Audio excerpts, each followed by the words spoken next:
my favorite company right now that reported also yesterday, Rivian, is not number one in their space, right? Rivian is And if you ask anyone on Twitter, they'll definitely remind you of that. yeah, and that's right. Obviously Tesla is number one in EVs worldwide, and Rivian is not is number two in EVs in the US from a uh, dedicated EV company, but they don't even deliver the number two quantity in terms of quantity of EVs. There's other players like Ford and GM that are beating them on quantity right now. Now, Rivian just reported yesterday their numbers were good. They were they were fine. There were nothing to write home about, and this is one of the things that is so surprising um, about how the market reacts to these things. So they beat revenue top line by 4% at 1.5 billion. They did beat EPS by 25%. They lost 65 cents a share. So like continuing to, lose money instead of the 87 cents that was expected. And the market's reaction was kind of like, in after hours, right? Mhm. So I have no idea what has happened today for the market to just like be like, okay, we're going to buy up this company. The stock today is up 23% at close. Crazy. So so I wanted to do a deep dive on Rivian because there's lots of reasons why I love this company and continue to love this company and think that even at $15.42, which basically translates to a $18.7 billion market cap. So, we can see its market cap right here in the earnings hub score. Um, Let me zoom in on the earnings hub score. But yeah, the market cap is roughly 18.7 billion. Uh, that is relatively inexpensive for a car company that has everything that Rivian has, which is let's actually talk about that for a moment. Rivian is one of two companies, the other one being Tesla, that has the full stack of EVs. They have software to run all of the operations of the vehicle with over-the-air updates on their software. So their software and like the vehicle basically gets better over time instead of worse, as is the case in almost all other vehicles that are not Tesla and Rivian. They build their own electronics hardware, like all the specialized electronics components of the cars. They build it themselves. This is why companies like VW, which is one of the largest manufacturers in the world, of car manufacturers in the world, has to buy technology from Rivian, both the software and hardware technology that they're sort of licensing from them. That's why they created the joint venture with Rivian. They build their own battery technology. They have their own charging network. They have their own sales and service network. So all other car manufacturers sell their vehicles through these obviously dealerships that are owned by someone else. So the dealerships buy their vehicles, they do the markup, and then they sell them. So they have their own direct to consumer model, which some states have tried to outlaw, by the way, which is kind of crazy. And then they have the whole AI and autonomy stack that is super exciting as well. That they expect to demo what they are capable of doing on December 11th. So They these are the supposedly reasons. have the stack. Well, they have the stack. They use it right now to actually do lane keep and cruise. So they used to use Mobileye's technology to do lane keep and cruise. The distance. What do they Hmm. call it? Uh, Adaptive cruise control. Adaptive cruise control. Thank you. But now they use their own technology. They have the surround cameras around their vehicles that similar to Tesla. They all get fed into a centralized autonomy computer, and the computer is making decisions on how to sort of like keep you centered in the lane. It's also visualizing the cars around you. It's doing all the same stuff that Teslas are doing. Now they're behind on full self-driving capabilities, but that's the stuff that they plan on demoing on December 11th. Now, we don't know when they're going to be release ready. RJ has been talking about 2026. I think he wants to sort of have it be release ready for the R2 vehicle. But and to what degree, that sort of remains to be seen. I listened to their quarterly call yesterday. Did you happen to catch their call? Yeah, I didn't listen to the entire thing, but I listened to most of it. Okay. What were the highlights for you? Um, I wouldn't say there were any necessarily big highlights. It was just kind of reiterating everything that I felt like we already knew. Yes. But I did think it was in the partnership, hinting at a partnership with like an Uber or a Lyft. I thought was interesting. So maybe that was the highlight for me. Yeah.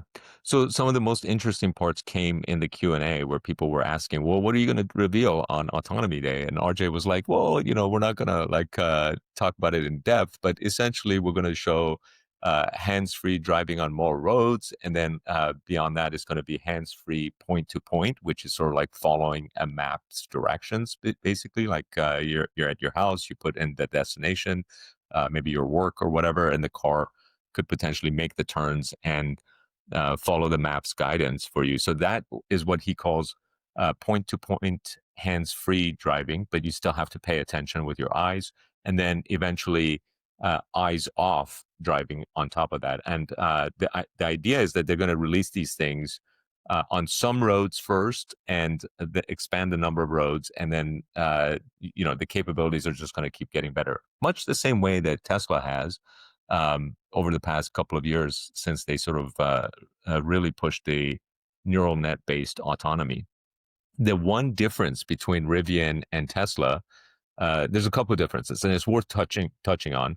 There's one advantage that Tesla has, which is that they have a lot more vehicles with all of these cameras on board. What we don't know is how many vehicles is required for you to get enough data for it to not matter. There might be such thing as too much data, right? Like, can they use data from a million vehicles? It's unknown. Do they use data from like 50,000 vehicles or 1 million vehicles? Well, if you need data from a million vehicles, well then Rivian is at a major disadvantage because roughly speaking, they have about 50,000 vehicles, which is more than anybody else has, by the way, except for Tesla, on the vehicles where they could be collecting data from. But an advantage that Rivian has is that their cameras are higher resolution cameras than Tesla cameras. So, you know, can see more. That could be argued that that could be an advantage.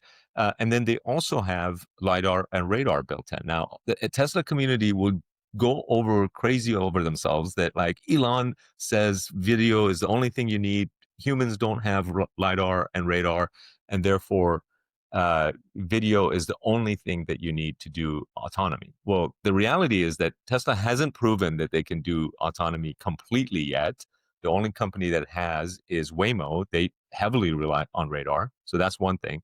But the only sort of current technology that is doing it flawlessly is Waymo. Robotaxis have started doing it, but we don't know about their accident rates. There's like a lot of anomalies there, and they're doing it at much smaller scale.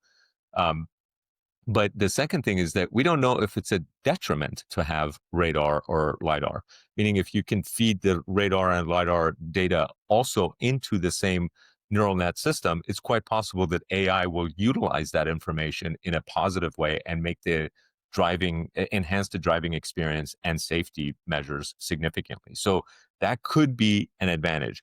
If it turns out that you don't need radar and LIDAR, well, okay, well, still Rivian can do it. With just a vision, high resolution cameras, they still have the surround. So they're in really, really good shape to execute.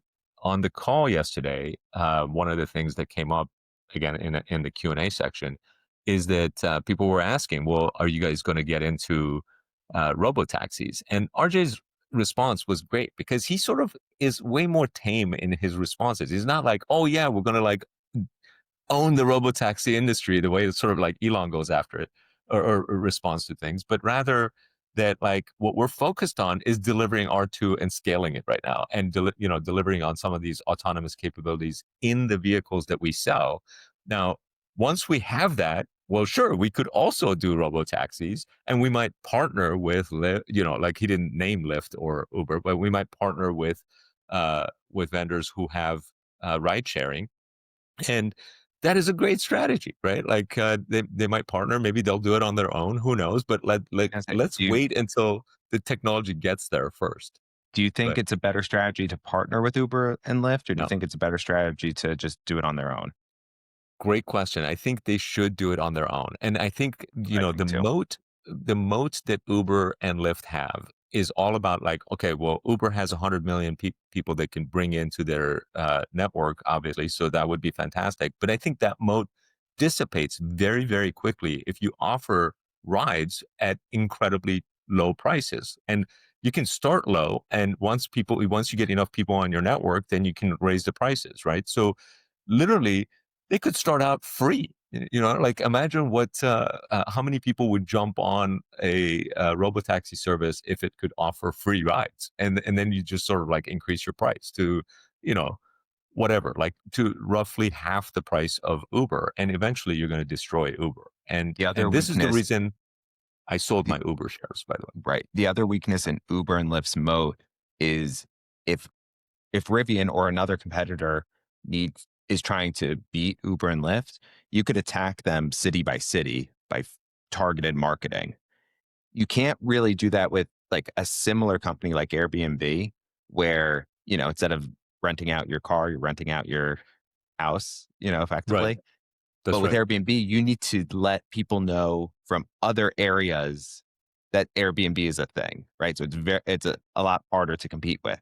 Uber and Right. Lyft, like I know in New York City, like every once in a while, a new player will just come in that tries to undercut, and it Right. gets pretty widely adopted within the city, but not nationally. Right. Well, in these two-way market systems, like Uber is a two-way market system, Airbnb is a two-way market system. You need both sides of the market. Like Uber's current business, you need the drivers and you need the customers. If you don't have enough drivers, the customers won't come because there's not enough drivers on your network. And if you don't have enough customers, the drivers won't come because why would a driver waste their time driving for you when they're not going to make any money? So that's why the consolidation on the driver-based two-way markets has already happened, and it's basically Lyft and Uber, and those are the only choices, and everyone else died. It's not that there weren't any other competitors; it's just that they couldn't get both sides of the equation to work out. Now, when you bring in robotaxis into the mix, you only have a one-sided market. You only need the customers to come. So, in order to get the customers to come, because you already have the vehicles, you could, if the vehicles are not getting utilized, offer them for free. Guess what? Their utilization is going to skyrocket. And then as people love riding your vehicles and driving, then you can raise your prices over time until you're still cheaper, but not quite, until you're cheaper than your competitor. And in some cases, you might be able to charge more, as Waymo is doing. But in my opinion, Waymo's charging more than Uber is short-sighted um, and is going to shoot themselves in the foot because they're basically opening the door for Tesla robotaxis or whoever else does this in a good way. So I hope when Rivian gets there, they just decide to go at it on their own, because basically you can take your excess inventory of vehicles that you can build versus how many are getting bought, and deploy, just like you said, one city at a time, and deploy these robotaxis. I could see Rivian being a major robotaxi player. And again, their vehicles are also like perfectly designed for robotaxi. They're like 5 passenger. Um, they're SUVs. They can kind of go anywhere. It's like, they have all the pieces of the puzzle to get there. So Yeah. And in addition to coming at an effective price, I mean, in theory, these are going to be much safer vehicles in regards to, less driving errors. right, Um, right. and there's an element of like, not having to deal with a The driver as driver. well. Yeah, yeah. So there's a lot of positive opportunity. But let's Agreed. pivot to some the negatives of Rivian, Okay. of what people kind of like to There, point at online. there's a So lot of risk there. So, yeah, they're still not making money. So, that's a big risk. not only are they There's- not making money, they are losing money, right? yeah. They lose money for every vehicle they sell. So the more vehicles they sell, the more money they lose. They've lost like 22 billion already. So Okay, so let's what are pause your on thoughts both on that? of those items. Yes, Rivian's cost per vehicle was higher than the price at which they were selling the vehicles for, and This has been true. It's even true in the latest quarter, by the way. I think they still lost several $1,000s per R1 vehicle that they sold. Now, there's a few reasons for this. One, they launched their vehicle during the biggest supply chain shortage of our time, which they could have just sat on their hands and said, well, we can't release in this environment and shut down or whatever, but instead they chose to move forward. And at the time, they had access to huge amounts of capital. They did raise a ton of money. So I think they made the right choice to sort of like put themselves on the map and release these vehicles. But now people are criticizing them that they can never make money because their standard is to lose money per vehicle, and the more vehicles they sell, the more money they lose. Well, obviously, they get that, right? Like, and they've been working on those costs, and those supplier contracts have come up for renewal, and they've reduced their costs substantially to the point where in this last quarter, when you combine their vehicle and software sales, and the margin on the combination of the two was actually a positive 2% margin. So they actually made a gross profit of 2%. Now, that's not enough to sort of operate a company. But again, the idea is that their next generation high volume vehicle, which is the R2, is going to cost a lot less on a per vehicle basis. And they're going to have much higher positive margins on them because they now have secured much better supplier contracts. And the expectation is that they're going to have similar to other vehicle manufacturers in terms of costs. Now, add to that the ability to potentially sell self-driving capabilities at maybe $99 a month, similar to what Tesla is doing as those things come out. Now, all of a sudden, their software revenue could even accelerate further, which has incredibly high margins. So the losing money per vehicle is just like, okay, they did that. Like, so many naysayers and bears on Rivian are just so hyper focused on that. It just doesn't make sense. The second thing you mentioned is that they've lost $22 billion up to this point. Okay. What that shows you is that it's freaking hard to build the full stack of EVs. And this is why companies like Ford and GM and VW, et cetera, are struggling. Because in order for a company to do this right and to build all the technologies, to build, like bring in all the talent necessary to build the full stack, to build the software, to build the hardware components, to build the battery technology, to build the charging network, all that stuff requires a shitload of money. And when like when you don't have that money, you can't do it. So, and when you have that money, by the way, it still takes at least a dozen years to get all that stuff done. So the moat that companies like Tesla and now Rivian have around this is incredible. So that $22 billion wasn't wasted. It was building all these components and things that nobody else has, by the way. So when one of the things that I wrote up about Tesla several years back is 5 years ago I created this video basically predicting that the entire rest of the car industry is going to go bankrupt, and that's all of the traditional car makers, and that thesis is going to play out because these car companies cannot transition. And it's not my prediction, by the way; it's the prediction of uh, Clayton Christensen, who wrote this book, The Innovator's Dilemma. And unfortunately, he's passed away because I'd love to hear his commentary on this. But in his book, Innovator's Dilemma, he explains why the incumbents never sort of survived this transition to a disruptive technology. And EVs and autonomy and software-driven cars are multiple disruptive technologies, all of which happen to affect car companies and robotaxis too, by the way. So there's like literally 4 different disruptive technologies. So, all of those things are going to be what's going to cause all this traditional car companies to go bankrupt. Now, there's $1.5 trillion worth of vehicles being sold annually. That is going to continue. Now, with robotaxis, you might argue that that might go down to, like 20-30% over the next 10 years. Okay, but it's still more than a trillion. And guess who's going to benefit from that change of disruptive technology, that transition? It's going to be car companies that can take advantage of it. It's going to be the Chinese EV makers. It's going to be Tesla. It's going to be Rivian in the US, right? So So lots happening there that keeps me super excited. Now, is it risky? Hell yeah, because they're still not profitable. They haven't crossed that profitability chasm, and Tesla has. So Tesla's not going bankrupt. That's not happening. There is a chance Rivian will go bankrupt, but for Tesla to 10x, I feel like it's much more difficult than for Rivian. For Tesla to 10x, all the things that Elon is predicting has to happen, like all of the robots and he's got to build the robot army, as he talks about, where he's building 50 million robots. But anyway, um, so that would be my responses to those two pieces of criticism.